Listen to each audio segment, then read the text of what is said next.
अस्सलाम वालेकुम। प्रोग्राम तफ्तीशी के साथ मैं हूं सलमान कुरैशी। नाजरीन, सिंध के बाद पंजाब में भी वडेरे आपे से बाहर हो गए।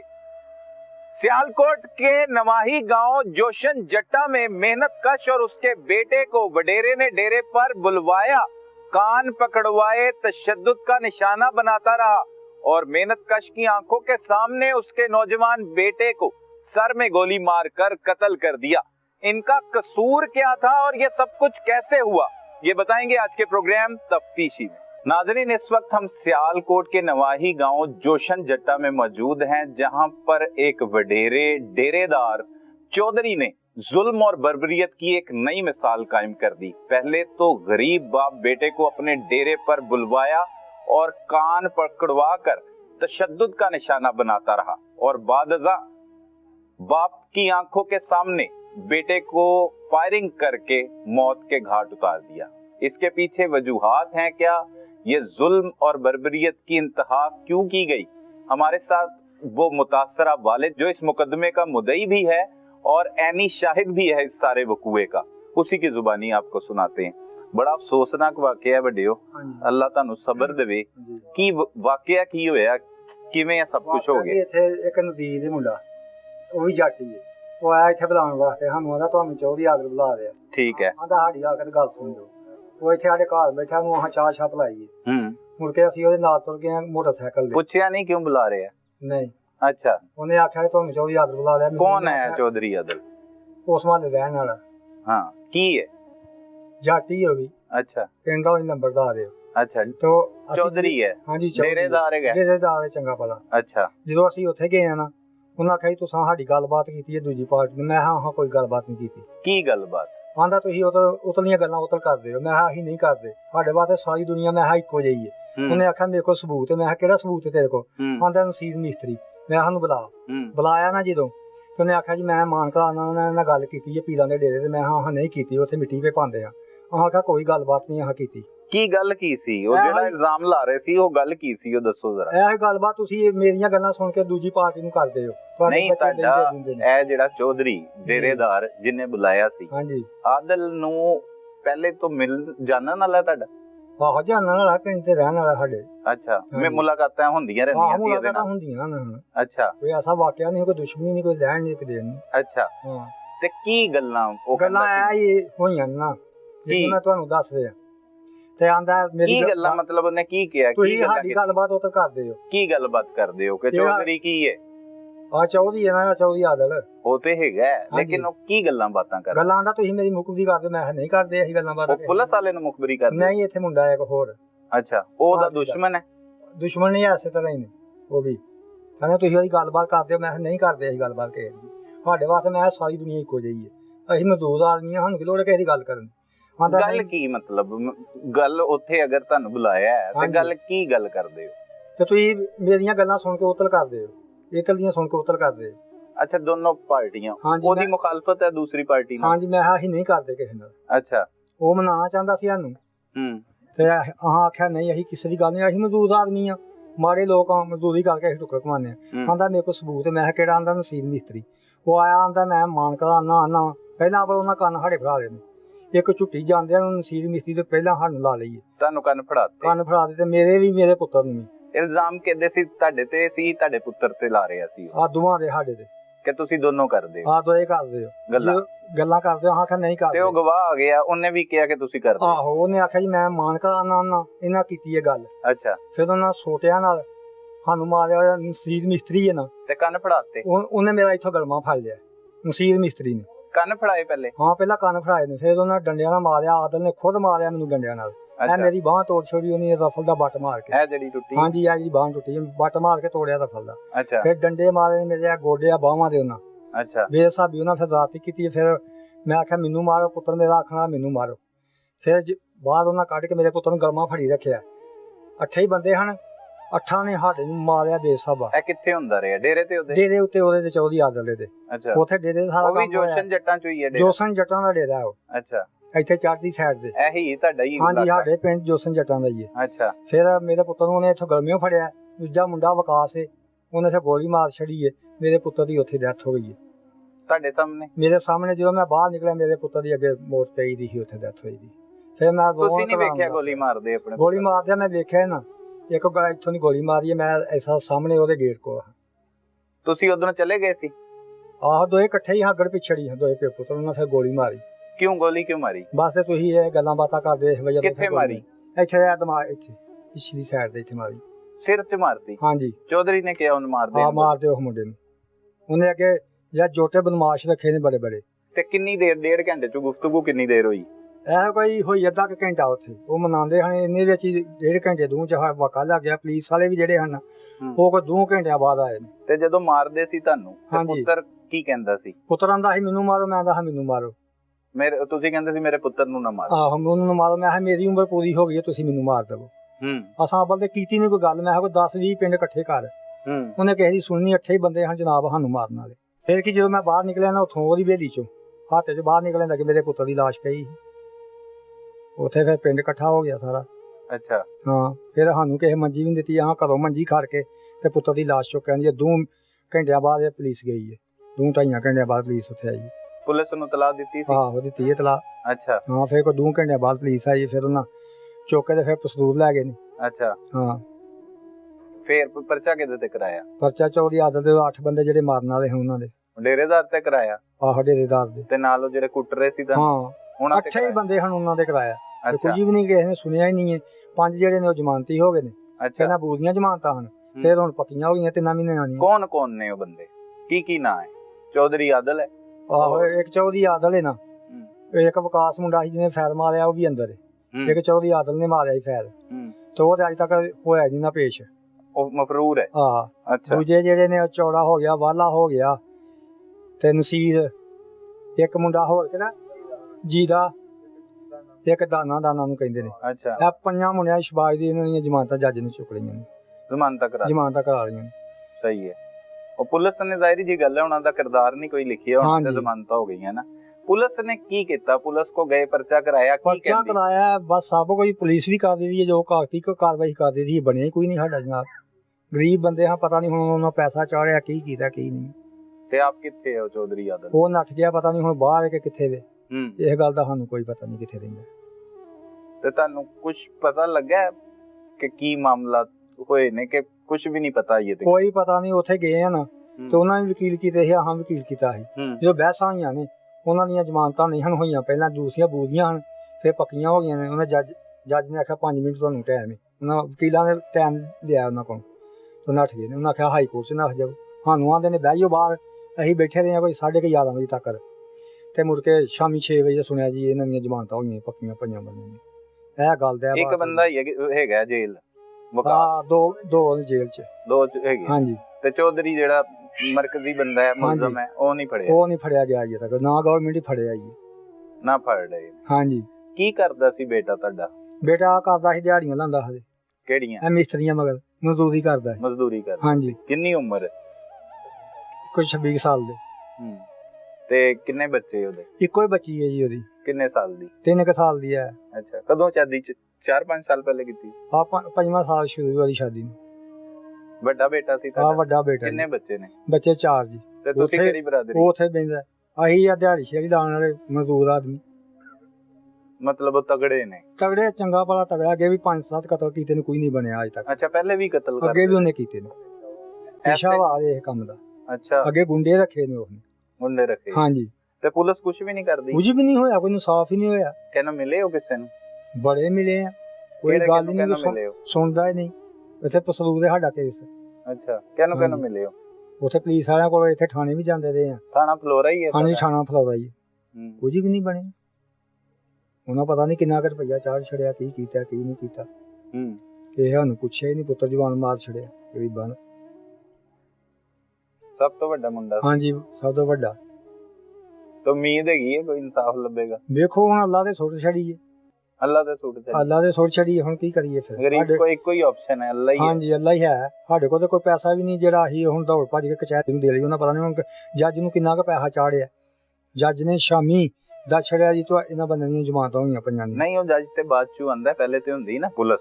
ਪੁਲਿਸ ਜਿਹੋ ਜਿਹਾ ਕੇਸ ਤਿਆਰ ਕਰਦੀ ਉਹਦੇ ਉੱਤੇ ਹੀ ਜ਼ਮਾਨਤ ਹੁੰਦੀ ਹੈ ਜਾਂ ਉਹਦੇ ਤੇ ਸਜ਼ਾ ਹੁੰਦੀ ਹੈ। ਪੁਲਿਸ ਕੰਮ ਠੀਕ ਕਰ ਰਹੀ ਹੈ ਤੁਹਾਡੇ ਖਿਆਲ ਨਾਲ? ਬਸ ਕੀਤਾ ਹੈ ਹੀ ਤੇ ਇਸੇ ਤਰ੍ਹਾਂ ਕੀਤਾ ਹੈ। 2 ਹੀ ਬੰਦੇ ਫੜੇ ਗਏ ਨੇ। ਦੂਜੇ ਬੰਦੇ ਬਾਹਰ ਹੀ ਦੇ ਨੇ, ਉਹਨਾਂ ਮਗਰ ਦੌੜੀ ਨਹੀਂ ਪੁਲਿਸ, ਨਹੀਂ ਫੜਿਆ ਨਾ ਕਿਸੇ ਨੂੰ ਨਹੀਂ ਫੜਿਆ। ਕਚਹਿਰੀਆਂ 'ਚ ਵੀ ਜਾਂਦੇ ਰਹੇ ਨੇ, ਉੱਥੇ ਵੀ ਨਹੀਂ ਫੜਿਆ। ਜ਼ਮਾਨਤਾਂ ਇੱਕ ਹਫ਼ਤੇ ਤੋਂ ਪਹਿਲਾਂ ਬੋਲੀਆਂ ਨਾ ਕਰਾਈਆਂ ਨੇ, ਫਿਰ ਪੱਕੀਆਂ ਕਰਾ ਲਈਆਂ। ਕੀ ਮੁਤਾਲਬਾ ਕਰਨਾ ਚਾਹੋਗੇ ਤੇ ਕਿਹਦੇ ਕੋ ਮੁਤਾਲਬਾ ਕਰੋਗੇ? ਇਹ ਸਾਨੂੰ ਸਾਫ਼ ਚਾਹੀਦਾ, बस इंसाफ मिलना चाहिए बच्चे का, इंसाफ मिलना चाहिए। नाजरीन, ये सादा लोग हैं और जिस जुल्म और बर्बरियत की ये इंतहा की गई है आज तक, जालिमों का एक राज जो है वो पंजाब के मुख्तलिफ देहातों में कायम है। ये सियालकोट का इलाका है जिसे थाना फ्लोरा लगता है और जोशन जट्टा इस नवाही गांव का नाम है, जहां पर बाप और बेटे दोनों को चौधरी ने अपने डेरे पर बुलाया और अपने जालिम जो उसके साथी थे उनके साथ वो मिलकर पहले उन्हें मुर्गा बनाकर तशद्दुद करता रहा। वहशियाना तशद्दुद का कई घंटे तक उन्हें निशाना बनाया गया और फिर बाप के सामने उसके बेटे के सर में गोली मारकर उसे कत्ल कर दिया। कत्ल करने के बाद उन्हें कहाँ तक इंसाफ मिला, पुलिस उनके साथ कैसा ताउन कर रही है, ये उन्हीं की जुबानी सुनाने की कोशिश की और उनका ये मुतालबा है कि पुलिस जो है वो मुल्ज़िमान के साथ मिल चुकी है और इस केस का मरकजी मुल्ज़िम जो चौधरी है, डेरेदार है, जिसका नाम चौधरी आदिल बताया जा रहा है, वो अभी तक पुलिस की गिरफ्त में नहीं आ सका। वो कहाँ पर चला गया और हुकाम इस पर खामोश तमाशाई बने हुए। हमने जानने की कोशिश की, उस मेहनत मजदूरी करने वाले शख्स को ये भी नहीं पता कि वजीर आला पंजाब कौन है, उसने किससे मुतालबा करना है, किससे नहीं। वो कहता है इंसाफ चाहिए मुझे, और साथ साथ वो ये समझता है कि फिर ऐसे लोग जो बेबस हो जाते हैं इन ताकतवर लोगों के आगे, इन जालिमों के आगे, तो वे फिर अपना मुकदमा जो है वो अल्लाह के सुपुर्द कर देते हैं। तो इस गरीब शख्स ने भी अपने बेटे का मुकदमा फिलहाल अल्लाह के सुपुर्द कर दिया है, लेकिन एक वो भी अदालत है, ना सिर्फ उन जालिमों को उसमें जवाब देना होगा, बल्कि इस जुल्म में जो जो आगे भी शरीक हुए, पुलिस अफसरान हैं, जो हुकूमती शख्सियात हैं, उन्हें भी फिर जवाब देना होगा, क्योंकि वहां पर तो गरीब की सुनी जाती है और अल्लाह तक रसाई किसी अमीर की खास तौर पर नहीं होती। हर शख्स की रसाई अल्लाह तक मुमकिन है और जब उसकी अदालत में फैसले आते हैं तो फिर लोगों को पता लगता है कि इंसाफ हुआ है। तो खुदारा आप भी अपने मनसब पर बैठे हैं, उसका भी ख्याल करें, हर शख्स को एक जैसा समझें, ये दोहरा मेयार खत्म कर दें। चौधरी जो हैं वो बंदे कत्ल कर रहे हैं, कत्लो गारत करके खौफो राज फैला रहे हैं, यहाँ पर इन्हें इंसाफ फराम करें। आप भी अपने मनसब की जिम्मेदारी ठीक से सर अंजाम दें ताकि आगे भी जवाबदेह हो सके। 3 साला बच्ची के बाप मेहनत कश नौजवान मोहम्मद वकास को डेरेदार ने अपने करिंदों के साथ मिलकर पहले उसके वालिद के सामने वहशियाना तशद्दुद का निशाना बनाया, कान पकड़वा कर मारता रहा और बिल आखिर उसके सर में गोली मारकर कत्ल कर दिया। हमारे साथ इस वक्त उस मकतूल के छोटे भाई मौजूद हैं, उनकी जुबानी जान लेते हैं ये अफसोसनाक वाक़े के बारे में और उसके बाद उनके साथ अब तक क्या सलूक किया जा रहा है। भाई, बड़ा अफसोसनाक वाक़ा है, अल्लाह पाक तुहानू सबर देवे जी। की सब कुछ हो गया, किवें होया? कुछ नहीं भाई, घर से आए आदमी लेने, चाचा नज़ीर, वो कहता है चौधरी आदिल डेरे पर बुला रहा है। बात सुनिया, गए ने बड़ी तो भाई घड़ी गए ने, मैं घर ही मौजूद हाँ, मैं नहीं गया, तबीयत नहीं ठीक। अबू हड़ी गए ने ते घंटे के बाद फैर दी आवाज आई है, गए हाँ उत्थे गल्लां होईयां ने, कहंदे ने तुसीं साडी मुखबरी करदे हो, ठीक है, तुसीं सानू मरवाना चाहंदे हो। ते अबू हरां नूं पहलां उन्हां मारिया, भाई नूं मारिया कंन फड़ा के, मूंह दे नाल जुत्तियां भी चुकवाइयां ने चौधरी ने, मूंह दे नाल जुत्तियां चुकवाइयां ने अपनियां। अबू हरां नूं भी मारिया, अबू हरां नूं बट मार के खब्बी बांह तोड़ दित्ती है ते सोटियां नाल मारिया, भाई नूं भी मारिया। बाद चू फैर मार दिता मौके ते भाई दी डेथ हो गई। बाद चू धमकियां देने, अगर सुलह ना कीती ते असीं तुहाडे दूसरे भी मार दांगे। पुलिस कोई ऐसा साथ नहीं दे रही, 5 दियां जमानतां ने भाई, ते जेड़ा ना कुछ सामने नहीं आ रहा, धमकियां रोज देंदे ने घर आके, उन्हां दियां बीवियां, उन्हां दियां मावां, ते साडे नाल सुलह करो, पैसे ले लो, इंज कर लो। इत्थे ही ने? हाँ जी, इत्थे ही ने, गए भी नहीं इधरों? गए भी नहीं, इधर ही ने। पुलिस भी नहीं उन्हां नूं जेड़ा ना गिरफ्तार करदी पई, छापे छुपे नहीं मारदी? नहीं भाई, इधर ही ने ओ, ते कोई भी नहीं, डेरे ते भी ओ रहिंदे बहिंदे ने, कोई भी नहीं जेड़ा ना आण डिया, उन्हां नूं नहीं कोई हत्थ पाण डिया। ते किहड़े लोग सी ओ जिन्हां दे बारे च वो कहंदा सी कि तुसीं उन्हां नाल गल्लां कीतीआं, या तुहाडे अब्बू ने या भरा ने? ਅੱਬੂ ਹਰਾਂ ਨੇ ਗੱਲ ਨਹੀਂ ਕੀਤੀ, ਅੱਬੂ ਹਰੀ ਗਏ ਨੇ। ਨਿਜ਼ਾਮ ਕੀ ਲਾਂਦਾ ਸੀ ਉਹ? ਨਿਜ਼ਾਮ ਇਹ ਲਾਂਦਾ ਤੇ ਤੁਸੀਂ ਮੇਰੀ ਮੁਖਬਰੀ ਕਰ ਦਿਓ ਤੇ ਸਾਨੂੰ ਆਂਦੇ ਜਾਂਦੇ ਵੇਂਦੇ ਹੋ, ਤੁਸੀਂ ਸਾਨੂੰ ਮਰਵਾ ਦੇਣਾ, ਸਾਨੂੰ ਸ਼ੱਕ ਹੈ। ਉਹਨਾਂ ਦੀ ਕਿਸੇ ਨਾਲ ਦੁਸ਼ਮਣਦਾਰੀ? ਹਾਂਜੀ ਉਹਨਾਂ ਦੀ ਦੁਸ਼ਮਣਦਾਰੀ। ਕਿਹਦੇ ਨਾਲ? ਉਹਨਾਂ ਦੇ ਮਾਮੇ ਨੂੰ ਕਤਲ ਕੀਤਾ ਸੀ ਉਹਨਾਂ ਦੇ ਨਾਨਕੇ, ਤੇ ਉਹ ਦੁਸ਼ਮਣਦਾਰੀ ਉਹਨਾਂ ਦੀ। ਤੇ ਨਾਨਕੇ ਜਾਣਨ ਵਾਲੇ ਤੁਹਾਡੇ ਉਹਨਾਂ ਦੇ? ਨਹੀਂ ਭਾਈ, ਸਾਡਾ ਕਿਸੇ ਨਾਲ ਕੋਈ ਤਲਕ ਨਹੀਂ, ਨਾ ਉਹਦੇ ਨਾਨਕੇ ਨਾਲ ਉਹਨਾਂ ਨਾਲ ਸਾਡਾ ਕਿਸੇ ਨਾਲ ਤਲਕ ਨਹੀਂ। ਉਹਨਾਂ ਦੀ ਦੁਸ਼ਮਣੀ ਪੁਰਾਣੀ, ਉਹਨਾਂ ਪਹਿਲਾਂ ਵੀ 2-4 ਬੰਦੇ ਮਾਰੇ ਨੇ ਆਪਣੇ ਨਾਨਕੇ, ਫਿਰ ਉਹਨਾਂ ਦਾ ਮਾਮਾ ਉਹਨਾਂ ਨੇ ਮਾਰਿਆ। ਸਾਡੀ ਉਹਨਾਂ ਨਾਲ ਕੋਈ ਨਹੀਂ। ਤੇ ਉਹ ਸਜਾਦ ਹੋਣੀ ਹੈ? ਨਹੀਂ ਹਾਂ, ਉਹ ਉੱਥੋਂ ਦੇ ਨੇ, ਮੰਡੀ ਥਰੋ ਦੇ ਨਾਲ ਪਿੰਡ ਦੇ ਅੱਗੇ। ਅੱਛਾ, ਉੱਥੋਂ ਦੇ ਨੇ। ਤੇ ਉਹਨਾਂ ਨੇ ਕਹਿੰਦੇ ਨੇ ਤੁਸੀਂ ਸਾਨੂੰ ਵੇਂਦੇ ਹੋ ਆਂਦਿਆਂ ਜਾਂਦਿਆਂ, ਤੁਸੀਂ ਸਾਡੀ ਮੁਖਬਰੀ ਕਰ ਦਿਓ, ਤੁਸੀਂ ਮਾਰ ਦਿਓ, ਅਸੀਂ ਸਾਨੂੰ ਮਰਵਾ ਦੇਣਾ। ਅਸੀਂ ਆਖਿਆ ਨਹੀਂ, ਅਸੀਂ ਨਹੀਂ ਤੁਹਾਨੂੰ ਮਰਵਾਉਣਾ ਚਾਹੁੰਦੇ, ਤੁਹਾਡਾ ਕੋਈ ਤਲਕ ਨਹੀਂ। ਉਹਨਾਂ ਕਿਹਾ ਨਹੀਂ, ਸਾਡੇ ਕੋਲ ਸਬੂਤ ਹੈ।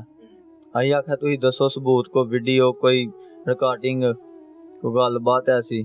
ਉਹਨਾਂ ਕਿਹਾ ਸਾਡੇ ਕੋਲ ਬੰਦਾ ਨਸੀਰ ਮਿਸਤਰੀ ਨੂੰ ਉਹਨਾਂ ਫੋਨ ਕੀਤਾ, ਸ਼ਾਦੇ ਵਾਲੇ ਨੇ, ਆਦਲ ਦੇ ਮੁੰਸ਼ੀ। ਉਹਨਾਂ ਨੇ ਫੋਨ ਕੀਤਾ, ਨਸੀਰ ਉੱਥੇ ਆਇਆ ਆਪਣੇ ਆੜੇ ਤੋਂ, ਅੱਡੇ ਤੋਂ, ਉੱਥੇ ਆਇਆ ਡੇਰੇ ਤੋਂ। ਉਹਨੇ ਕਸਮ ਚੁੱਕੀ, ਹਲਫ ਚੁੱਕਿਆ ਝੂਠਾ। ਉਹਨੇ ਆਪਣੀ ਆਖਿਆ ਮੈਂ ਆਪਣੀ ਧੀ ਨਾਲ ਕਰਾਂ ਜੇ ਮੈਂ ਝੂਠ ਬੋਲਾਂ ਤੇ ਮੈਂ ਜਿਹੜਾ ਨਾ ਇਹ ਗੱਲ ਦਾ ਹਲਫ ਦੇਣਾ, ਇਹਨਾਂ ਨੇ ਇਹ ਗੱਲ ਕੀਤੀ ਹੈ, ਮੁਖਬਰੀ ਤੁਹਾਡੀ ਕੀਤੀ ਹੈ। ਉਹਦੀ ਵਜ੍ਹਾ ਨਾਲ ਭਾਈ ਨੂੰ ਮਾਰਿਆ, ਪੈਰ ਮੂੰਹ ਨਾਲ ਜੁੱਤੀ ਚੁਕਾਈ ਏ। ਪਹਿਲਾਂ ਮਾਰਿਆ ਮੁਰਗਾ ਬਣਾ ਕੇ, ਫਿਰ ਉਹ ਆਇਆ, ਫਿਰ ਮੂੰਹ ਨਾਲ ਜੁੱਤੀ ਚੁਕਾਈ। ਭਾਈ ਨੇ ਬੜੀਆਂ ਮਾਫੀਆਂ ਮੰਗੀਆਂ ਨੇ, ਮੈਂ ਇੰਦਾ ਨਹੀਂ, ਮੈਨੂੰ ਨਹੀਂ ਪਤਾ, ਠੀਕ ਹੈ। ਇਹਨਾਂ ਇੱਕ ਵੀ ਨਹੀਂ ਸਾਡੀ ਸੁਣੀ। ਭਾਈ ਨੂੰ, ਵਾਲਦ ਨੂੰ ਵੀ ਮਾਰਦੇ ਰਹੇ? ਵਾਲਦ ਨੂੰ ਵੀ ਮਾਰਿਆ, ਭਾਈ ਨੂੰ ਵੀ ਮਾਰਿਆ। ਵਾਲਦ ਅੱਗੇ ਹੁੰਦਾ ਸੀ ਜਦੋਂ ਭਾਈ ਨੂੰ ਮਾਰਦੇ ਹਨ, ਭਾਈ ਉਦੋਂ ਅੱਗੇ ਹੁੰਦਾ ਜਦੋਂ ਵਾਲਦ ਨੂੰ ਮਾਰਦੇ ਹਨ। ਕਹਿੰਦੇ ਰਹੇ ਨੇ ਇੱਕ ਦੂਜੇ ਨੂੰ, ਮੈਨੂੰ ਮਾਰੋ, ਉਹਨੂੰ ਛੱਡ ਦੋ। ਇਹਨਾਂ ਨੇ ਕੋਈ ਨਹੀਂ ਸੁਣੀ, ਇਹਨਾਂ ਨੇ ਮਾਰਿਆ ਦੋਵਾਂ ਨੂੰ। ਬਹੁਤ ਜ਼ੁਲਮ ਕੀਤਾ ਇਹਨਾਂ ਨੇ, ਮਾੜੇ ਲੋਕ ਆ, ਇਨ ਜੋਗੇ ਨਹੀਂ। ਤੇ ਪਹਿਲੇ ਕਦੀ ਇਹੋ ਜਿਹਾ ਮਾਮਲਾ ਹੋਇਆ ਤੁਹਾਡਾ ਇਹਦੇ ਨਾਲ? ਸਾਡੇ ਨਾਲ ਕੋਈ ਮਾਮਲਾ ਨਹੀਂ। ਮਿਲਣਾ ਜੁਲਣਾ ਸੀ ਇਹਨਾਂ ਨਾਲ? ਨਹੀਂ, ਕੋਈ ਮਿਲਣਾ ਜੁਲਣਾ ਨਹੀਂ ਸਾਡਾ। ਉਹ ਕਹਿੰਦੇ ਜਾਂਦੇ ਸੀ, ਤੁਹਾਡੇ ਵਾਲਦ ਕਹਿ ਰਹੇ ਸੀ ਜਾਂਦੇ ਹੀ, ਜਦੋਂ ਇਲੈਕਸ਼ਨ ਹੁੰਦੇ ਹਨ ਉਦੋਂ ਜਾ ਕੇ ਪਿੱਛੇ ਜਦੋਂ ਕੋਈ ਗੱਲਬਾਤ ਹੁੰਦੀ ਉਦੋਂ ਜਾਂਦੇ ਹਾਂ। ਅੱਛੇ ਤਲਕ ਹਨ, ਇਹ ਪਤਾ ਨਹੀਂ ਨਸੀਰ ਨੇ ਸਾਰਾ ਕੰਮ ਕਰਵਾਇਆ ਬਈ। ਸਾਰਾ ਕੰਮ ਉਹਨੇ ਕੀਤਾ। ਅੱਛਾ, ਹਾਂਜੀ। ਤੇ ਪਹਿਲੇ ਵੀ ਇਹ ਕਤਲ ਕੁਤਲ ਕਰ ਚੁੱਕਿਆ ਚੌਧਰੀ? ਹਾਂਜੀ, ਪਹਿਲਾਂ ਵੀ 3-4 ਕਤਲ ਇਹਨੇ ਕੀਤੇ ਨੇ। ਤੇ ਫੜਦੀ ਨਹੀਂ ਪੁਲਿਸ ਨੇ ਇਹਨੂੰ? ਪੁਲਿਸ ਨਹੀਂ ਫੜਦੀ, ਗ੍ਰਿਫਤਾਰ ਨਹੀਂ ਦਿੰਦਾ, ਦੁਬਈ ਨਾ ਆ ਜਾਂਦਾ। ਇਹ ਇਲਾਕਾ ਗੈਰ ਹੈ ਤੁਹਾਡਾ? ਨਹੀਂ, ਇਲਾਕਾ ਗੈਰ ਨਹੀਂ, ਇਲਾਕਾ ਥਾਣਾ ਫਲੋਰਾ ਲੱਗਦਾ। ਪਰ ਉਹਨੂੰ ਪੁਲਿਸ ਹੱਥ ਹੀ ਨਹੀਂ ਪਾਉਂਦੀ, ਪਤਾ ਨਹੀਂ ਕੀ ਵਜ੍ਹਾ। ਕਿਉਂ? ਬਹੁਤ ਬਹਾਦਰ ਹੈ? ਹਾਂਜੀ, ਸ਼ੁਰੂ ਤੋਂ ਹੀ ਇੱਧਰ ਦਾ ਰਹਿਣ ਵਾਲਾ? ਸ਼ੁਰੂ ਤੋਂ ਹੀ ਇੱਧਰ ਦਾ ਰਹਿਣ ਵਾਲਾ। ਤੇ ਤੁਸੀਂ ਵੀ ਇੱਧਰ ਦੇ? ਅਸੀਂ ਵੀ ਇੱਧਰ ਦੇ ਰਹਿਣ ਵਾਲੇ, ਉਹ ਵੀ ਇੱਧਰ ਦੇ ਰਹਿਣ ਵਾਲਾ। ਤਾਂ ਭਾਈ ਜਦੋਂ ਕਤਲ ਹੋ ਗਿਆ ਫਿਰ ਕੀ ਕੀਤਾ? ਪੁਲਿਸ ਨੇ ਕੀ ਕੀਤਾ? ਤੁਸੀਂ ਕੀ ਦੱਸਿਆ? ਕੀ ਕਾਰਵਾਈ ਹੋਈ? ਕਿਵੇਂ ਹੋਈ ਕਾਰਵਾਈ? ਭਈਆ ਹੋਈ ਹੈ, ਪੁਲਿਸ ਨੂੰ ਅਸੀਂ ਸਾਰੀ ਰਿਪੋਰਟ ਲਾਈ ਹੈ। 4-5 ਦਿਨ ਬਾਅਦ ਉਹ 2 ਆਦਮੀ ਫੜੇ ਗਏ ਨੇ, ਜਿਹਨੇ ਫੈਰ ਮਾਰਿਆ ਭਾਈ ਨੂੰ ਸਿਰ ਦੇ ਵਿੱਚ, ਤੇ ਇੱਕ ਦੂਸਰਾ ਮੁੰਡਾ ਜਿਹਨੇ ਬੂਹਰਾਂ ਦੀ ਬਾਜ਼ੂ ਤੋੜੀ ਹੈ। 2 ਜਗ੍ਹਾ ਤੋਂ ਬੂਹਰਾਂ ਦੀ ਬਾਜ਼ੂ ਟੁੱਟੀ ਹੈ, ਠੀਕ ਹੈ। ਤੇ ਐਸੇ ਤਰ੍ਹਾਂ ਹੀ ਬਸ, ਹੋਰ ਕੋਈ ਵੀ ਨਹੀਂ। ਉਹ ਦੂਸਰਿਆਂ ਦੀਆਂ ਜ਼ਮਾਨਤਾਂ ਨੇ, ਉਹ ਨਹੀਂ ਫੜੇ ਜਾਣ ਡੇ। ਤੇ ਧਮਕੀਆਂ ਕੌਣ ਲਾਂਦਾ ਤੁਹਾਨੂੰ? ਧਮਕੀਆਂ ਆਂਦੀ ਹੈ ਸ਼ਬਾਜ਼ ਦੀ ਅੰਮੀ ਆਂਦੀ ਹੈ, ਮੇਰੇ ਨਾਲ ਸੁਲਾ ਕਰ ਲਓ। ਕੌਣ ਹੈ ਸ਼ਬਾਜ਼? ਸ਼ਬਾਜ਼ ਮੁੰਡਾ ਵਿੱਚ ਹੀ, ਉਹਨੇ ਵੀ ਅੱਬੂ ਹਰਾਂ ਨੂੰ ਜਿਹੜਾ ਨਾ ਸੋਟਿਆਂ ਨਾਲ ਮਾਰਿਆ। ਸ਼ਬਾਜ਼ ਦੀ ਅੰਮੀ ਆਂਦੀ ਹੈ, ਵਿਕਾਸ ਦੀ ਅੰਮੀ ਆਂਦੀ ਹੈ, ਕਹਿੰਦੇ ਨੇ ਸਾਡੇ ਨਾਲ ਸੁਲਾ ਕਰ ਲਓ, ਪੈਸੇ ਲੈ ਲਓ, ਇੰਜ ਕਰ ਲਓ, ਨੇ ਤੁਹਾਡੇ ਦੂਜੇ ਵੀ ਮਾਰ ਦਾਂਗੇ, ਤੁਸੀਂ ਕੀ ਕਰ ਲੋਗੇ। ਤੇ ਆਦਲ ਦਾ ਭਰਾ ਵੀ ਆਂਦਾ, ਧਮਕੀਆਂ ਵਗੈਰਾ ਜਿਹੜਾ ਨਾ ਸਾਨੂੰ ਦੇਣ ਦੇ ਨੇ। ਧਮਕੀਆਂ ਦਿੰਦੇ ਨੇ? ਹਾਂਜੀ, ਧਮਕੀਆਂ। ਪੁਲਿਸ ਨੂੰ ਦੱਸਦੇ ਹੋ? ਪੁਲਿਸ ਨੂੰ ਦੱਸਨੇ ਆ, ਕੋਈ ਐਕਸ਼ਨ ਨਹੀਂ ਲੈਣ ਦੇ ਆ ਪੁਲਿਸ ਵਾਲੇ ਵੀ। ਕੋਈ ਐਕਸ਼ਨ ਨਹੀਂ? ਉਹ ਕਹਿੰਦੇ ਤੁਸੀਂ ਸਾਡੇ ਤੋੜ ਦਿਓ, ਤੁਸੀਂ ਕੰਮ ਕਰੋ। ਅਸੀਂ ਇਹਨਾਂ ਦੀ ਡਰ ਦੀ ਵਜ੍ਹਾ ਨਾਲ ਕੰਮ ਵੀ ਨਹੀਂ ਬਈ ਕਰਦੇ। ਅੱਛਾ, ਘਰੋਂ ਹੀ ਨਹੀਂ ਨਿਕਲ ਰਹੇ? ਨਹੀਂ, ਘਰੋਂ ਨਹੀਂ ਨਿਕਲਦੇ। ਹਾਂਜੀ, ਡਰ ਲੱਗਦਾ ਕਿ ਮਾਰ ਨਾ ਦੇ। ਹਾਂਜੀ। मोहतरमा मरियम नवाज साहिबा वजीर आला पंजाब, ये कोई इलाका गैर नहीं बल्कि सियालकोट का एक नवाही गांव है जहां पर ये अफसोसनाक वाकया पेश आया। आज भी डेरेदार जिस तरह सिंध में दिखाई देते हैं कि वडेरे किसी को भी अपने डेरे पर बुलाकर टॉर्चर करते हैं, उसकी तजलील करते हैं, इसी तरह बाप और बेटे जैसे एक मुकद्दस रिश्ते को आमने सामने इन दोनों को कान पकड़वाए गए, मुर्गा बनाया गया, तशद्दुद किया गया और उसके बाद बाप की आंखों के सामने बेटे को कत्ल कर दिया गया। और अब इनके साथ क्या हो रहा है ये भी आप देख सकती हैं। तो आप बराए मेहरबानी ऐसे वाकयात का नोटिस लें, इन्हें मालूम हो कि ज़मीन पर भी इनके सुनने वाला कोई है। रियासत भी माँ के जैसी होती है, क्योंकि रियासत के बारे में यही कहा समझता है कि वो माँ के जैसी होती है, लेकिन यहाँ पर रियासत सुतेली माँ जैसा सलूक करती है। और इदारे, खासतौर पर आईजी पंजाब डॉक्टर उस्मान अनवर साहब, ऐसे वाकयात में मुलव्विस मुल्ज़मान को इबरत का निशान बना देना चाहिए कि ऐसे वाकयात मजीद रूनुमा ना हो। ये कोई कच्चे का इलाका नहीं है, ये इलाका गैर नहीं है, ये एक सियालकोट का इलाका है जो इसका गांव है, और यहाँ पर ये अफसोसनाक वाकया पेश आया है। वो मजबूर, बेबस, लाचार इस वक्त हुए हैं और घर में कैद होकर रह गए हैं। ये वो लोग नहीं हैं कि जिन्हें बातें करनी आती हैं, ये वो लोग हैं जो सुबह उठते हैं, मजदूरी करते हैं, घर में आते हैं, खाना खाते हैं, फिर सो जाते हैं, और फिर इन्हें पड़ जाता है कि आगे हमने 3 वक्त की रोटी कैसे खानी है। तमाम के तमाम वही लोग हैं, ये वही घराना है जिनके साथ एक जुल्म की दास्तान जो है वो एक नई दास्तान कायम कर दी गई है। तो खुदारा इनके बारे में सोचें, इनके जवाबदेह आप लोग ही हैं, और आप ही ने इन्हें इंसाफ फराहम करना है। किस तरह से करना है वो आप बेहतर समझते हैं।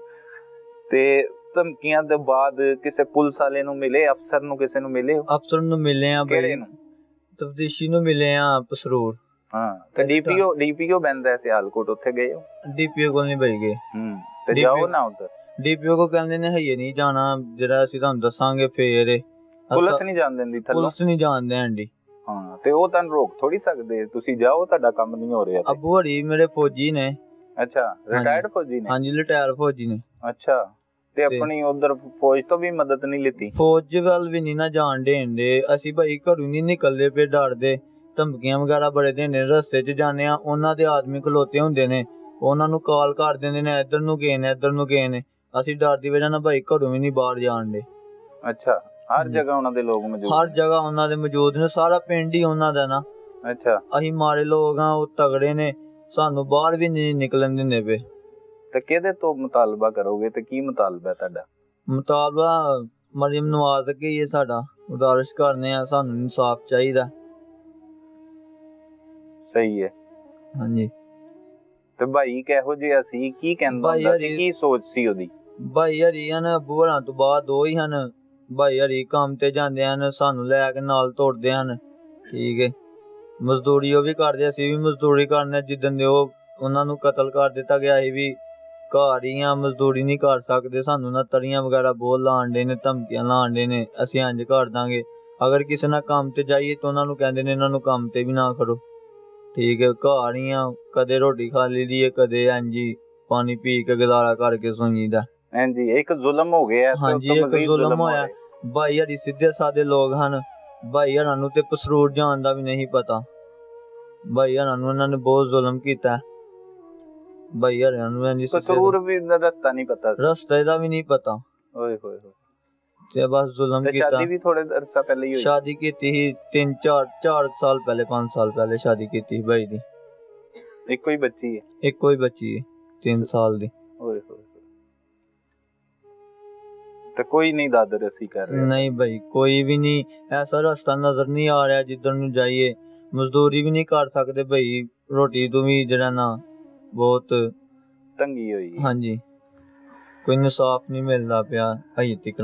जुल्म पर जुल्म में एक तो उनका नौजवान भाई बेदर्दी के साथ कत्ल कर दिया, और दूसरा उनको अब कमाने के लिए घर से निकलना भी दुश्वार हो चुका है। उन्हें ये खतरा है कि कहीं पर जालिम इन्हें बारी बारी करके इनको भी टारगेट ना करें, इन्हें भी निशाना ना बनाएं, इन्हें भी मौत के घाट ना उतार दें।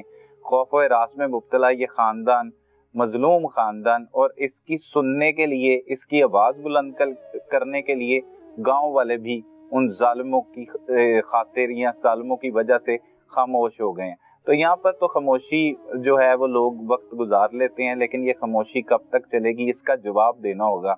और हमारा जो दीन है उसमें ये कहा गया है कि अपने साथ वाले 40 घरों का आपने ख्याल रखना है। अगर कोई भूखा सोए तो ये तो बेचारे अब मजदूरी भी नहीं कर रहे, तो कई दिनों से भूखे भी सो रहे हैं, उन्हें कोई पेट नहीं पाल रहा, तो इंसाफ मिलना तो उनके लिए बड़ी दूर की बात है। ये वही लोग हैं जो खुद ही मेहनत मजदूरी करते हैं, कमाते हैं, फिर आके खुद भी खाते हैं, अपने घर वालों को भी खिलाते हैं, लेकिन खौफ और आज के ऐसे साए मंडला रहे हैं कि हम साए, पूरा गांव जो है वो जालिमों के साथ इस वक्त मिल चुका है, जो दुनियादारी में चल रहा है। तो इसे किसने खत्म करना है? इन्हें इंसाफ फराहम करना किसकी जिम्मेदारी है? रियासत ही की जिम्मेदारी है। रियासत को होश के नाखून लेना होंगे। नाजरीन, इस वक्त मोहम्मद वकास की बेवा और बहन और वालिदा हमारे साथ मौजूद हैं। उन्हीं की जुबानी जान लेते हैं वो इस अफसोसनाक वाक़े पे क्या कहेंगे। बाजी, बड़ा अफसोसनाक वाक़या, अल्लाह पाक तानू सबर देवे। की हो गया, की कसूर सी वकास दा? वकास दा कोई कसूर नहीं। इन्हां अपना डेढ़ ते बुलाया, फिर तशद्दद कीता, फिर ना मारता वकास को।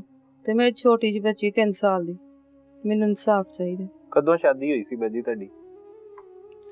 7 साल हो गए शादी में। अच्छा, एक ही बेटी है? हाँ जी। कैसा सी वकास, की करदा सी, काम वगैरह की करदा सी? मजदूरी करदा सी। सही है। ते कोई लड़ाई झगड़ा कदी किसे नाल कीता होवे, कोई इहो जिहा मामला? नहीं, किसी नाल नहीं लड़ाई झगड़े करदे, बहुत अच्छा है। ते किहड़े लोगां ने मारे है? पिंड दे चौधरी ने मारे आदल ने। चौधरी ने मारे है जी। ते की कर बैठा सी गुस्ताखी वकास? कुछ भी नहीं कर सकते। कोई गुस्ताखी नहीं कर बैठा सी। की कर रही है पुलिस? कुछ भी नहीं है जी, बस फिर दी पे, कोई कार्रवाई नहीं होंदी पे, जी फिर देने पे। ते सानू बस इंसाफ चाहिए। ते बाजी, की कसूर सी उदा? कोई कसूर नहीं है ਉਹਦਾ।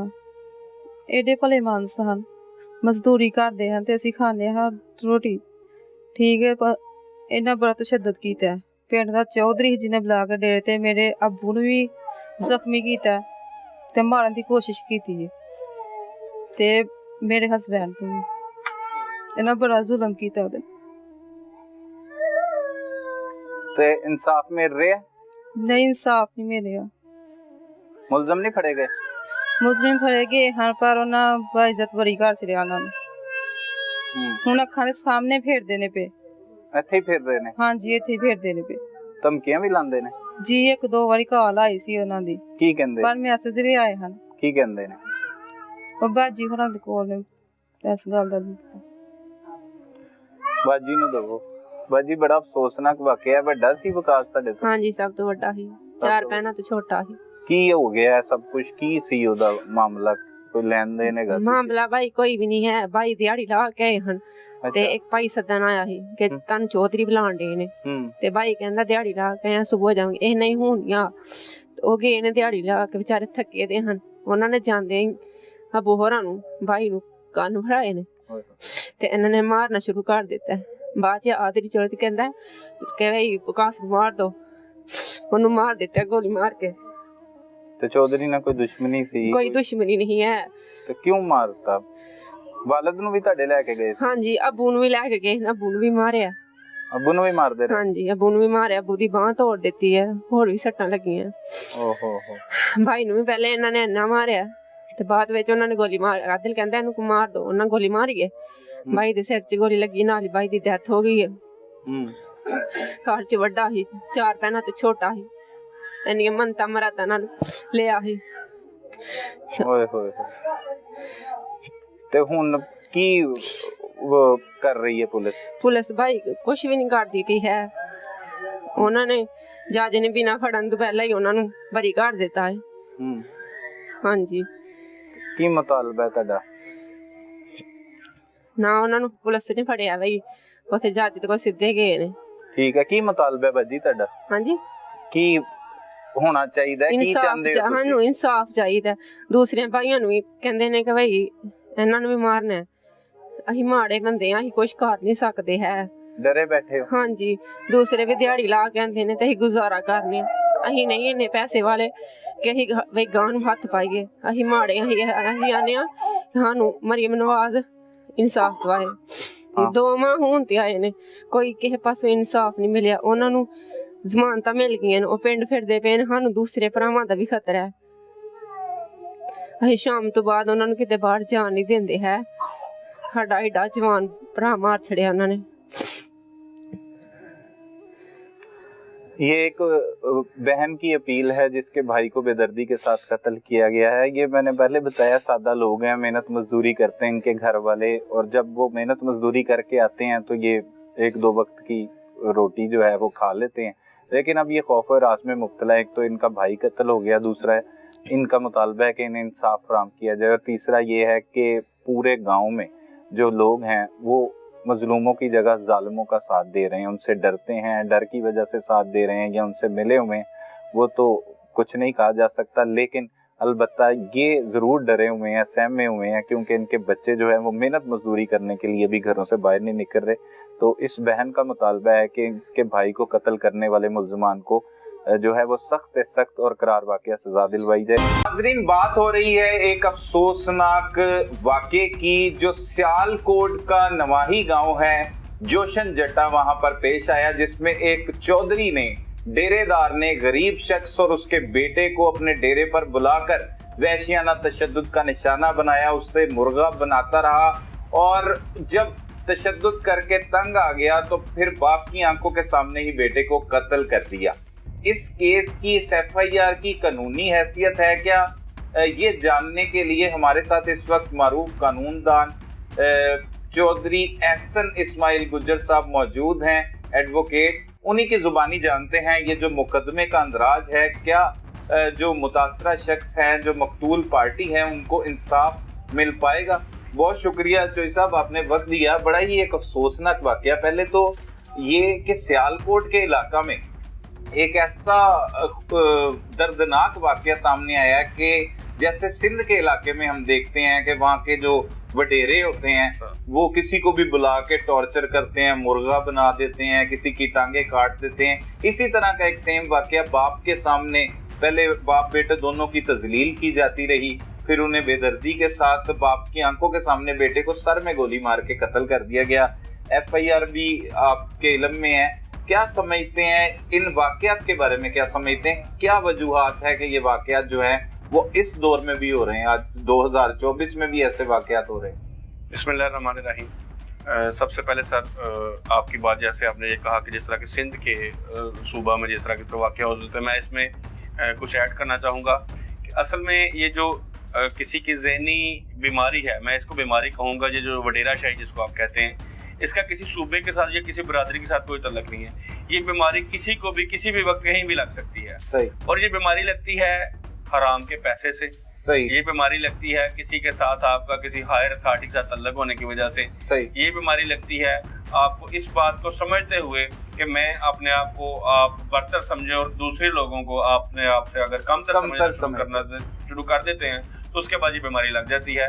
और उस बीमारी को ही हम, जिसको आपने जो टर्म यूज की वडेरा शाही, बिल्कुल जिस तरह का हमारा पंजाब का सूबा है, पंजाब के सूबा में हमारे शहरों में और हमारा स्पेशली जो सियालकोट है एक सिविलाइज शहर है, यहाँ पे ऐसे वाकयात, ये गैर मामूली वाकया पेश आया है। यहाँ पे ऐसे वाकयात बहुत कम पेश आते हैं। लेकिन जहाँ तक तल्लक है इस वाकया का, तो मैं ये समझता हूँ कि ये इंतहाई अफसोसनाक वाकया भी है और ये इस तरह के बीमार जहनों को, ये उनके किरदार को अयां भी करता है कि ऐसे लोग जो कि दूसरे लोगों को अपने से कमतर समझते हैं और ऐसे लोग जो खुद को लोगों से बदतर समझते हैं सिर्फ अपने सियासी असर रसूख की वजह से, सिर्फ अपने पास ज़्यादा रुपया पैसा घर बार जायदाद होने की वजह से जो अपने आप को बदतर समझते हैं, उन लोगों के जो ज़हन की अक्कासी करता है कि वो आम लोगों को अपने से कमतर समझते हैं और आम लोगों को चींटियों की तरह मसल के रखने देने की वो नियत रखते हैं और इस तरह का वाक़या ये जो पेश। सही है। अच्छा, आप समझते हैं चौधरी साहब कानूनी गुफ्तगू भी इस पे करते हैं, लेकिन पहले ये बात कि क्या इनकी हौसला अफजाई रियासत भी करती है या हमारे जो हुक्मरान हैं वो भी इन जैसे किरदारों की हौसला अफजाई करते हैं? क्योंकि अभी तक जिस वडेरे ने ये सारा वकूआ अपने सामने करवाया है, किया है, वो अभी तक गिरफ्तार नहीं हुआ, जिसका नाम चौधरी आदिल है। बिल्कुल, जिस तरफ आपने ये तवज्जो मबज़ूल कराई, आपकी बात बिल्कुल ठीक है। किसी न किसी तरीके से रियासत जो हमारी है, जो हमारी स्टेट है, जो जिसको हम कह लें रिट ऑफ द स्टेट, अब उसमें किसी न किसी तरीके से इन्वॉल्व है।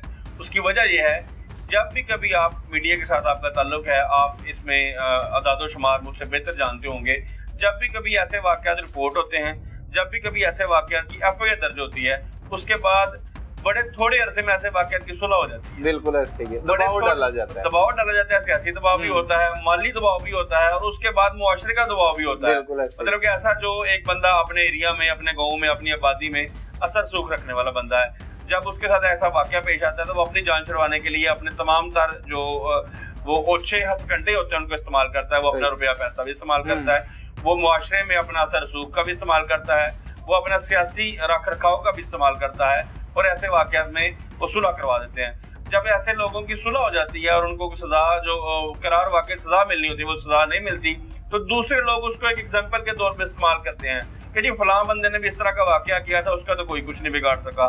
इसकी वजह से भी इन लोगों की हौसला अफजाई होती है और इस तरह के वाकयात में इजाफा होता है।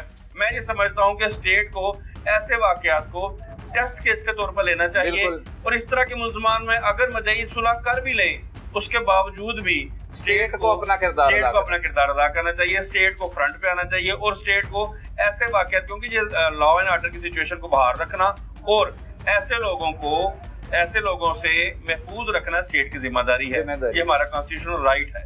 सही है। अच्छा जज साहब ये बताइएगा कि इस मुकदमे की कानूनी हैसियत क्या है? इसमें काफी लोगों को नामजद किया गया है, चौधरी आदिल समेत, और मुद्दई मुकदमा जो है वो मकतूल का वालिद, जिसके सामने ये सब कुछ हुआ है, वो ऐनी शाहिद भी है इस वाक़े का। वो ये कहता है कि जो नामजद किए गए 5 अफराद थे मजीद, उनकी अबूरी नहीं बल्कि जमानतें हो चुकी हैं, वो जमानतें हो गई। सिर्फ 2 लोग इसमें हिरासत में लिए गए हैं, एक वकास है, एक उसके साथ उसका साथी है। आदिल जो है वो भी गिरफ्तार नहीं हुआ अब तक और काफी अरसा गुजर चुका है इस सारे वाक़े को। इसमें मैं इस आपके क्वेश्चन को सर इसका आंसर जो है मैं 2 पार्ट्स में दूंगा। पहला, आपको याद होगा थाने कैंट का एक वाकया था, उस प्रोग्राम में भी हमने यही मेंशन किया था कि हमारे मुआशरे में एक जो ट्रेंड बड़ी तेजी से सेट हो रहा है कि एक बंदा वाकया करने वाला होता है या एक बंदा वकूआ करने वाला होता है। हमारे जो मुआशरे के लोग होते हैं या जो हमारे उस वक्त जिसके साथ ये वाकया हो जाता है तो उसको तो इतनी होश नहीं होती, लेकिन जो दूसरे लोग होते हैं वो साथ एक अजाफी तौर पे 5 या 7 ऐसे लोग जो बेगुनाह होते हैं उन लोगों को एफआईआर में नामजद कर देते हैं। अब उस वक्त ये समझते हैं कि हमने एफआईआर में एडिशन कर दिया, ज्यादा लोगों को नामजद कर दिया, हमारा केस मजबूत हो गया, लेकिन कानून के नुक्ता नजर से वो केस वीक हो जाता है। उसकी वजह है कि वो कानून के नुक्ता नजर में हायर कोर्ट्स की, सुप्रीम कोर्ट की और लाहौर हाई कोर्ट लाहौर की बहुत सारी जजमेंट्स इस इशू पर, इस पॉइंट पर मौजूद है कि अगर सेम एविडेंस पर बिलीव करते हुए कुछ लोगों को, कुछ मुल्ज़मान को बेगुनाह कर दिया पुलिस की तरफ से या अदालत ने, अपना जो कॉम्पिटेंट कोर्ट है, जो ट्रायल कोर्ट है, अगर उसने उन मुल्ज़मान को बरी कर दिया तो इसका मतलब है कि जो सेम एविडेंस है वो दूसरे मुल्ज़मान की हद तक भी उसकी बिलीव करने में वो कमज़ोर शहादत तस्वर होगी और उसी कमज़ोर शहादत की वजह से इन मुल्ज़मान को एपलेट कोर्ट में इनका शक का फायदा मिलेगा, इस तरह ये ट्रेंड जो है इसको ख़त्म हो जाना चाहिए। दूसरा पार्ट जो आपने जो मुझे अपना, जैसे आप कह रहे थे कि ये जो ऐसे मुल्ज़मान है, जो एक मुल्ज़म गिरफ्तार है वकास, इसने अपना फायर किया इसमें मकतूल के ऊपर, और दूसरा जो आदिल है जिसके डेरे पे ये वाक़या हुआ, जिसने पहले तशद्दुद भी किया। अब सबसे बड़ी सितम ज़रीफ़ी यही है कि वो बिरूने मुल्क फरार हो चुका है। सही। अब हमारी स्टेट को इसमें किरदार अदा करना चाहिए। यहाँ पे आपके प्रोग्राम के तवसल से मैं इसमें ऐड भी करना चाहूँगा, जब भी कभी कोई ऐसा वाक़या हो जाता है और एक एफआईआर दर्ज हो जाती है और आपको पुलिस को ये पता होता है कि ये बंदा सर सुख रखने वाला है, ये बिरूने मुल्क भागने की कोशिश करेगा, ईसीएल में उसका नाम उसी वक्त डाल देना चाहिए ताकि वो बिरूने मुल्क, अगर वो बंदा बिरूने मुल्क चला गया तो वो, जैसे मैंने पहले बात की, वो अपने पैसा भी इस्तेमाल करेगा, वो अपना सियासी असर रसूख भी इस्तेमाल करेगा और वो मुआशरे का जो दबाव होता है, जो बरादरीज़म का सिस्टम है, जो हमारे देहातों में कल्चर है कि बरादरी इकट्ठी होगी, चलें जी हमारा आपका वाकया हो गया, बच्चा मकतूल हो गया, आपका चलें जी आप सुलह कर लें, जी आप इन शराइत को सुलह कर लें। उस वजह में, उस सुलह करवाने में वो जो बिरूने मुल्क बैठा हुआ है, जिसके इमाम पे ये सारा वाकया हुआ है, वो मेन रोल प्ले करेगा। इसमें स्टेट को आगे बढ़ना होगा और ऐसे मुल्ज़मान जिनके खिलाफ एक एफआईआर दर्ज होगी और ऐसा हीनियस ऑफेंस, किसी को मर्डर कर देना, किसी का कत्ल कर देना, ऐसे वाकयात के लिए कानून साजी की जरूरत है और उसी वक्त जिस वक्त एफआईआर दर्ज होती है उसी वक्त ईसीएल में उसका नाम डाला जाए ताकि ऐसे मुल्ज़मान बिरूने मुल्क ना भाग सकें और वो कानून की गिरफ्त में जल्द से जल्द आ सकें। अच्छा चौधरी साहब, अब मैं देख रहा हूँ कि पुलिस ने एक नया और आसान तरीका अपनाया है कि बिरूने ममालिक ऐसे मुल्ज़मान ना जा सके। पहले ईसीएल जो है उसमें जरा मुश्किल से नाम दर्ज करवाया जाता था, अब PNIL FIA की मदद से वो डलवाते हैं और बहुत से केसेस में देखा, जैसे ये पीछे एक 7 कत्ल हुए किला कालर वाला की हदूद में, उनमें भी जो नामजद मुल्ज़मान थे उनके भी नाम डाले गए और जो बड़े केसेस होते हैं उसमें पुलिस फौरी तौर पर ये नाम डाल जाता है, तो उससे काफ़ी हो रहा है। लेकिन साथ ही साथ इस वकूए में हम भी उसी चीज़ के हामी हैं कि नाजायज़ लोगों को किसी भी मुकदमे में शामिल नहीं करना चाहिए, اور اس کی وجہ سے ایپلیکینٹ کو ہی نقصان ہوتا ہے اور آپ سے اس کی گفتگو بھی کر چکے ہیں. لیکن یہ وقوع جو ہے جو میری مقتول کے والد سے گفتگو ہوئی ہے جو عینی شاہد ہے, اب ان تمام لوگوں نے اپنا اپنا کردار ادا کیا ہے. اب چودھری کو خوش کرنے کے لیے وہ جو 8 لوگ وہاں پہ موجود تھے وہ باری باری وقاص کو اور اس کے باپ کو تشدد کرتے رہے. اب وہ تشدد میں شامل ہیں, قتل وہ اسی پہ ڈال رہا ہے جس وقاص نامی شخص کی گولی چلی ہے, لیکن وہ تشدد ہوتا رہا. یہ سارے مل کے, اور نذیر نام کا ایک شخص تو ان کو گھر سے لے کے گیا کہ چودھری عادل بلا رہا ہے. تو اس صورتحال میں کیا آپ کہیں گے؟ اب اس میں بھی سر میں اس میں بھی ہماری پولیس کے انویسٹیگیشن سسٹم کا فیلئر اس کو کہوں گا, اور ہماری اسٹیٹ کے جو ہمارے کلچز آف لا ہیں, میں یہ سمجھتا ہوں کہ ان کی گرفت اتنی مضبوط نہیں رہی کہ ایسے ملزمان, اگر جیسے کہ ہم نے پہلے بات کی کہ پہلے تو بات ہے کہ کمپلیننٹ کو یا کیسے بھی ایسی اگریوڈ پارٹی جس کے گھر کا کوئی بندہ مرڈر ہو گیا, جنہوں نے افیئر کروائی ہے, ان کو نام بے گناہ ملزمان کو نہیں لکھوانا چاہیے. اگر انہوں نے ود اسپیسیفک رول, اور وہی بندے جو موقع پر موجود تھے, جو تشدد کرنے میں موجود تھے, جو گھر سے بلا کر لے کے آنے میں موجود تھے, جن کی اماں پر واقعہ ہوا ہے, جنہوں نے اپنا رول پلے کیا, اگر وہ موقع پر موجود تھے, تو میں یہ سمجھتا ہوں کہ یہ کتنا بڑا ہمارے انویسٹیگیٹنگ سسٹم کا فیلئر ہے کہ ان لوگوں کو بے گناہ کر دیا گیا. اور اگر ان کا مائنر رول تھا تو ان کی پری ریسٹ بیل جو ہیں وہ کورٹ سے کنفرم ہو چکی. اس کی وجہ صرف اور صرف یہ تھی کہ اس کو فالٹی انویسٹیگیشن کہا جاتا ہے قانون کی زبان میں. یہ فالٹی انویسٹیگیشن کا معاملہ تھا. اگر ان کا رول قتل کرنے میں نہیں تھا, لیکن کم از کم ان کا بلا کے لے کے آنے میں رول تھا, جس کا جتنا رول ہوتا ہے فوجداری قانون میں, کرمنل لا میں, جس کا جتنا رول ہوتا ہے اس کو اتنی سزا دی جاتی ہے. تو اگر ان کو اتنی بھی سزا نہیں مل رہی تو اس کا مطلب یہ ہے کہ ہمارے جوڈیشل سسٹم کا اور ہمارے انویسٹیگیشن سسٹم کا یہ فیلئر ہے. اس پوائنٹ پر بھی ہمیں بہت سارا کام کرنا ہوگا. اب ستم ظریفی یہ دیکھیں چوئی صاحب کہ وہ جو ملزمان عدالتوں سے ضمانت لے کر آ چکے ہیں وہ اب انہیں الٹا دھمکاتے ہیں, قتل کی دھمکیاں دے رہے ہیں باقاعدہ طور پر. اور یہ جو غریب لوگ ہیں, اور ان کے ساتھ زیادہ بڑا ظلم یہ ہے کہ پورے کا پورا گاؤں چودھری کی حمایت میں ہے اور مظلوموں کا ساتھ نہیں دے رہے بلکہ ظالموں کا ساتھ دے رہے ہیں, اور ان چل بھی نہیں رہا. تو یہ وہ لوگ ہیں جو محنت مزدوری کرتے ہیں تو 3 وقت کی 2 وقت کی روٹی کھا لیتے ہیں, اور آج کل خوف کے مارے ان کا کہنا ہے کہ ہم کئی بار جاتے بھی نہیں تو پانی پی کر بھی گزارا کر رہے ہیں. تو اس میں کیا سمجھتے ہیں کہ ریاست کو کیا کردار ادا کرنا چاہیے اور وہ کیا کردار ادا کر رہی ہے؟ سر دیکھیں, سب سے بڑی بات جس طرح کہ ہم نے پہلے بھی بات کی کہ صلح کے لیے جو رول پلے کرتے ہیں, ایک وہ بندہ جو بیرون ملک چلا گیا, دوسرے وہ لوگ جو عدالت حضور سے, کمپیٹنٹ کورٹ سے, ٹرائل کورٹ سے, بیل والی کورٹ سے وہ اپنی بیل لے کر واپس آ گئے. اب یہ دونوں لوگ 2 طرح کے رول پلے کریں گے. ایک تو یہ لوگ صلح کے لیے ان پہ پریشر ڈالیں گے, ان کو ڈرائیں گے, ان کو دھمکائیں گے. دوسرا یہ دوسرے نوجوانوں کے لیے اور ہمارے معاشرے کے لیے یہ ایگزامپل سیٹ کریں گے کہ دیکھیں ہم نے فلاں قتل کے واقعہ میں ہم ملوث تھے, ہمارے خلاف ایف آئی آر درج ہوئی تھی, لیکن ہم بیل لے کے اپنے گھر میں بیٹھے ہوئے, ہمارا کوئی کچھ نہیں بگاڑ سکا.